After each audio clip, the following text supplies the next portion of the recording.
우리가 함께 묵상할 하나님 말씀은 요한복음 6장 1절부터 15절까지의 말씀입니다. 오늘 본문은 오병이어의 기적이 다뤄지게 됩니다. 이 본문을 통해서 예수님은 어떤 분이신지, 예수님 어떻게 일하시는지를 우리가 함께 묵상하게 됩니다. 예수님과 함께 오늘 본문에서는 두 명의 제자가 언급됩니다. 바로 빌립과 안드레인데요.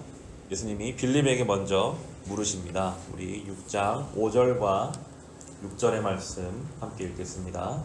예수께서 눈을 들어서 큰 무리가 자기에게로 모여드는 것을 보시고 빌립에게 말씀하셨다.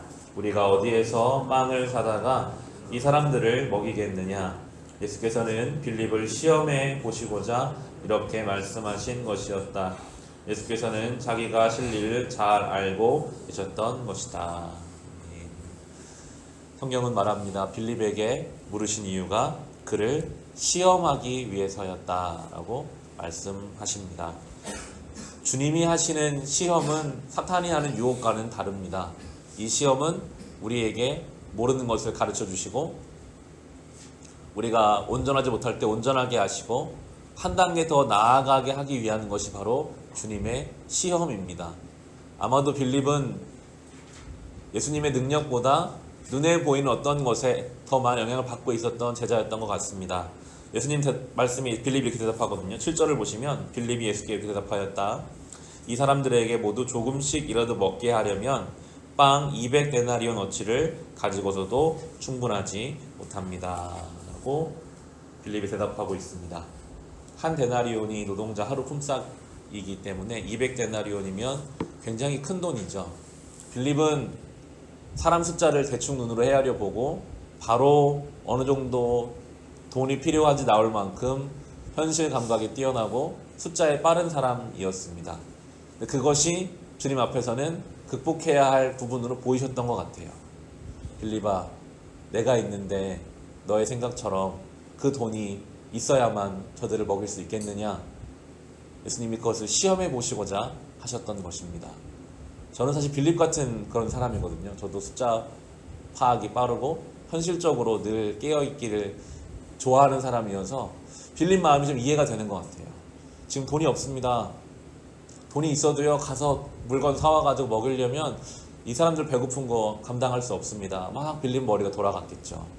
예수님은 그런 빌립에게 물으시죠. 내가 있어도 그게 안 되겠냐? 어떻게 먹을 수 있겠느냐? 아마 이 오병이어 기적이 다 진행되는 내내 빌립 많은 것을 깨달았을 것입니다. 아, 우리 주님은 내 계산보다 훨씬 크신 분이시구나. 평생 빌립은 이 오병이어 기적을 가지고 살았을 거예요. 어려운 상황마다 내 생각은 그렇지만 주님이 더 크시지.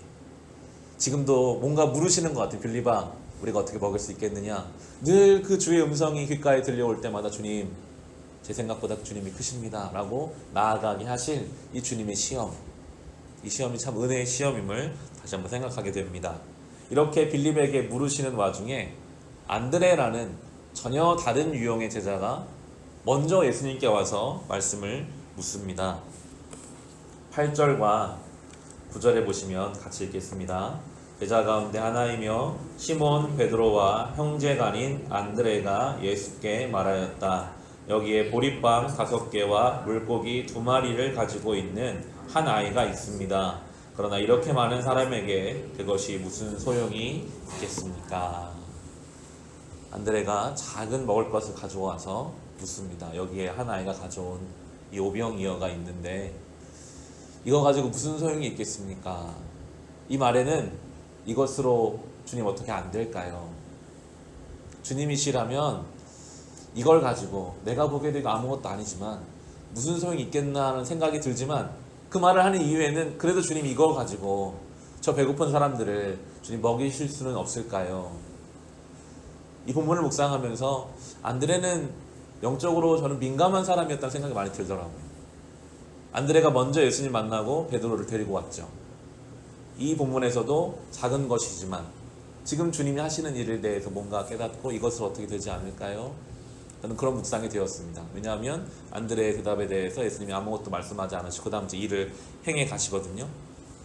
사실 예수님은 안드레가 가져온 먹을 것이 없어도 마음 먹으시면 이 5,000명을 다 먹이실 수 있죠. 그런데 주님 일하시는 방식은 작은 것이라도 이 아이가 이 도시락을 안드레 먹으라고 주었는지 예수님께 드리라고 주었는지는 모르겠습니다. 그러나 자기가 지금 먹을 수 있는 이것을 주님께 내어드리는 이 작은 헌신을 통해서 주님은 일하시더라고요. 우리가 때로 주님 앞에 드릴 것이 참 부끄럽고 미미하죠.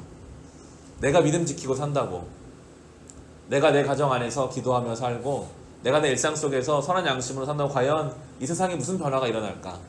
하나님 나라가 어떻게 달라질까? 우리의 믿음과 우리의 헌신이 참 부끄럽게 여겨질 때가 있습니다. 그런데 우리 주님께서는 그 작은 것을 받으셔서 크게 사용하시는 분이십니다. 이 어린아이 작은 도시락을 가지고 사용하셔서 이제 5,000명을 먹이시는 역사가 일어나죠. 우리가 주님 앞에 드리는 작은 것, 우리의 마음, 삶의 태도, 그 어떤 주님을 향한 작은 헌신을 통해 주님은 크게 일하십니다. 오늘도 우리가 그것을 가져오기 원하십니다. 내가 하겠다, 너는 할 수 있는 것을 해라. 그 말씀 앞에 우리가 순종할 때에 주님의 역사에 우리는 동참하게 될 것입니다. 우리 주님은 풍성하게 일하시는데요. 11절 말씀 같이 읽겠습니다. 예수께서 빵을 들어서 감사를 드리신 다음에 앉은 사람들에게 나누어 주시고 물고기도 그와 같이 해서 그들이 원하는 대로 주셨다. 네. 배고픈 사람들이었습니다. 보통 그 당시에 하루 2끼 정도 먹는 것이 일반적이었습니다. 얼마나 사람들이 많이 먹고 싶었을까요? 근데 예수님은 그들이 원하는 대로 주셨어요. 풍족하게, 배부르게, 먹고 남을 만큼 많은 것들을 주님이 주셨습니다. 놀라운 일입니다. 그러나 주님이 행하신 일입니다. 우리 주님은 풍성하신 분이셔서 그분 앞에 나아가는 자의 인생을 이렇게 넉넉하게 채우십니다. 우리가 이 새벽에 주님 앞에 나오는 이유 중에 한 가지죠.